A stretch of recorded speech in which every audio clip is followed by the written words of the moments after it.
กราบสบายดีงามเช้าเด้อจ้าพี่น้องจ้าสบายดีเบิดทุกคนจ้ายินดีต้อนรับคือส่องแม่น้องบอยคือเช้าคือเด้อพี่น้องมาพ่อกันตอนเช้ามืดจ้าพี่น้อง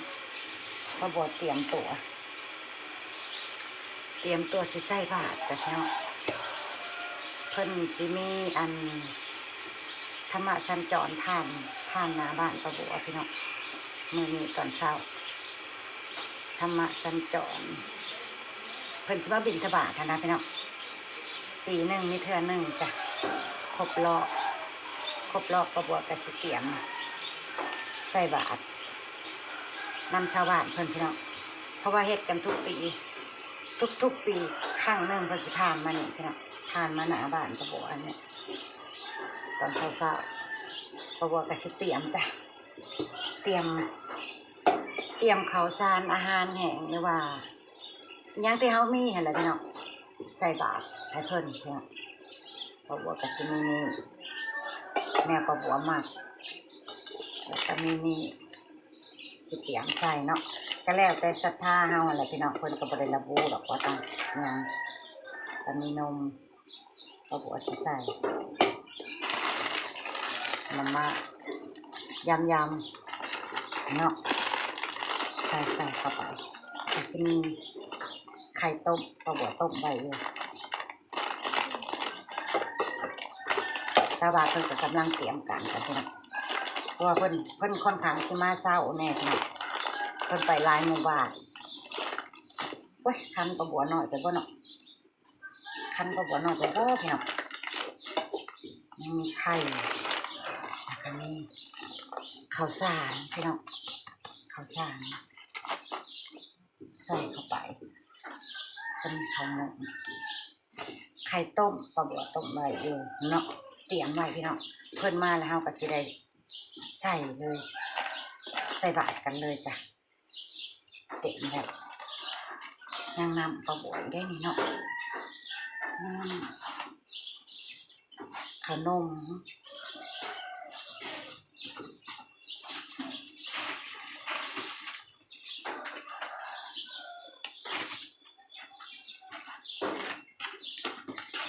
โอ้ยคลองประบัวก็ค่อนข้างสิอันนั่นแน่เลยเบาบางลงเลยประบัวสิเตรียมไว้ใส่ส่วนข้าวสารยังก็สิแยกไว้ใส่ต่างหากถ้าเฮามีพักมีอีหยังที่แบบว่าของเฮาเองใส่ให้เพิ่นก็ได้พี่น้องเพราะว่าเพิ่นเป็นวัดป่านะพี่น้องเพิ่นก็สิออกบิณฑบาตไปแต่ละหมู่บ้านปีหนึ่งก็สิครบรอบมาบ้านประบัวทุกปีหั่นแหละประบัวสิใส่แบบนี้ก่อนอื่นก็ดูไข่ต้มก่อนพี่น้องเตรียมให้เสร็จพอเพิ่นมาแล้วก็สิได้พากันใส่กันเลยเพิ่นบ่ได้ถาได้พี่น้องเพิ่นมาเพิ่นใส่ให้พอแล้วเพิ่นก็ไปบ้านใหม่แล้วพี่น้องเราบอกว่าเตรียมตัวแล้วเรียบร้อยมาเบิ่งไข่ต้มก่อนพี่น้องโซเล็กด้วยกันนะพี่น้องเอ้ยโซเล็กด้วยกันที่ใส่บาตรฮะหัดไป9 สุปีนะเพิ่นมาหลาย8 9 สุดไปแต่ข้าวสารอาหารแห้งนี่แหละแนวเฮานี่แหละเน้นของอันเจ้าของมักและประบัวกับพี่น้อง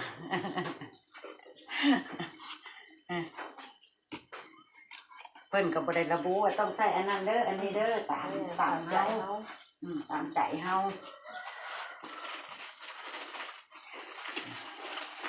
ไปเดินที่บอกรู้ว่าไปจันทร์ทานเธออยากได้อันวัดป่าได้เฮ้ยประมาณว่าธรรมะสัญจรแต่ละปีเพิ่นสิมาคู่ปีเลยหลานเฮานี่นะครบรอบที่เพิ่นมาคู่ปีเพิ่นมาปีละเทื่อ6 7เลยนี่แต่เอาขนมมันน้อยอีกหรือเอาไว้แม่ข้าวสารยังนั่นแหละใส่เข้าไปทิชชู่ห่ออะไรพวกนี้เบิดเป็นยังไงเบิดจะตามเบิด40ตัก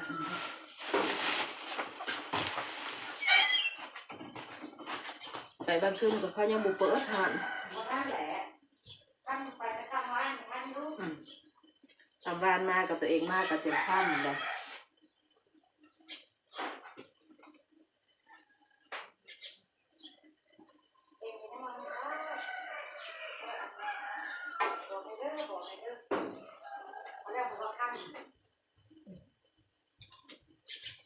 แต่มาประกาศกับประกาศตอนค่ำอีกได้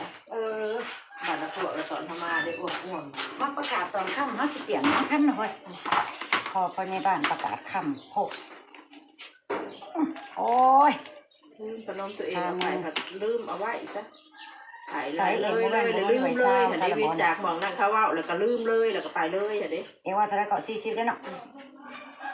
60ค่อยเงินกะตามศรัทธาเฮาได้เตรียมไว้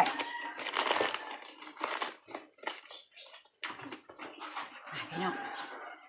มาทำบุญตักบาตรน้ำกันกับป้าบัวเด้อเด้อรอเพิ่นเสร็จแล้วป้าบัวก็สิไปหาเอาสาดเอายางเตรียมไว้ก่อนนั่งขาขางถนนได้พี่น้องขางถนนหน้าบ้านป้าบัวอันนี้นะจ๊ะเดี๋ยวป้าบัวไปเตรียมเอาสาดเอายางไว้ปูไว้ก่อนจังมาใส่บาตรน้ำกันจ้ะพี่น้องจ๋าไทยบ้านเพิ่นก็ทยอยมากันเลยได้เตรียมจ้ะเตรียมการ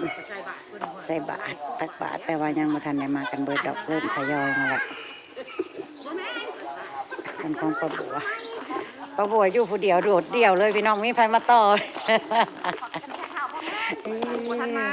หมู่ยังมาทันมาเนาะจองพื้นที่ไว้ผู้เดียวพี่น้องกล้องตกทยอยกันมาแล้วพี่น้องนี่มาต่อคอยนี่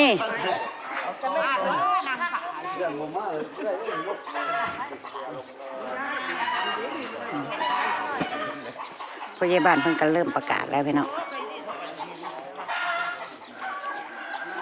เป็นพระธุดงค์แม่โชคบริมาบ่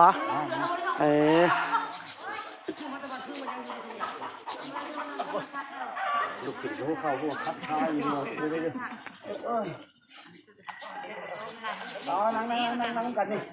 อายปืนใหญ่นั่นก่อนอายปืนใหญ่แต่เพื่อนก็จะมาทางนี้เลยพี่น้อง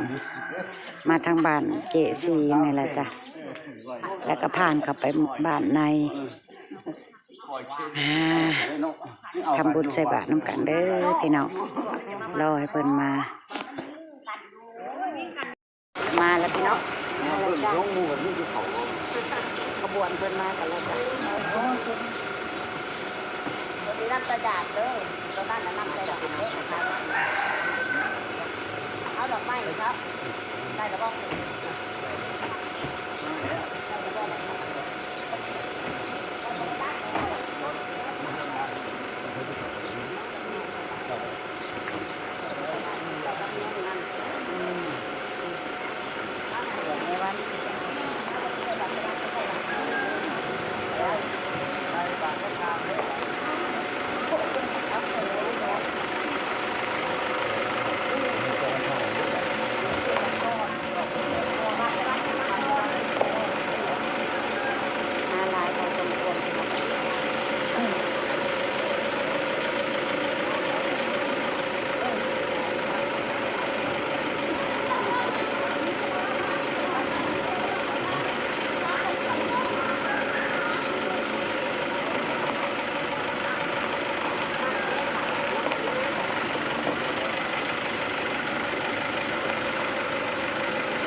นี่เอาจานอาหารแห้งจ้า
เอา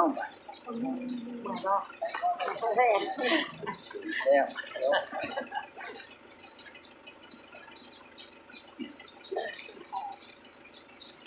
โอเคมากเลยว่าเอาคนใส่บาตรเขาบอกว่า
ไม่ได้หน่วยได้กระเป๋าเขาหน่วยมันกระเป๋าเลยกระเป๋าเลยจะไปบินคือไม่ได้จะไปทำวันได้เลยไปได้ก็รอดครับ เจียบยาน้ำเด้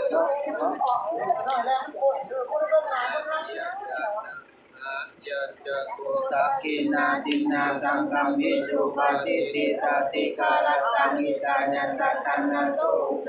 ปะติโสยันติธัมโมจะอัญญติตัสสิโตเปตานะปุสัจจะตาอุลาลาภาลังสัพพิปุณังอานุวัตินังตุเมปุญญังวัสุตังอนาภคันติ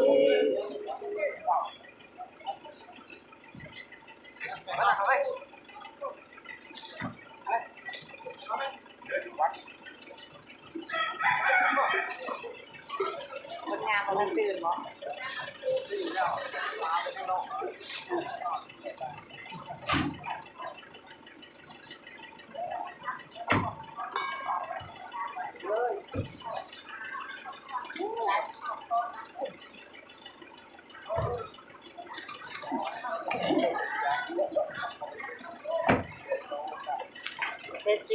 พี่น้องจ้าเรียกว่าเป็น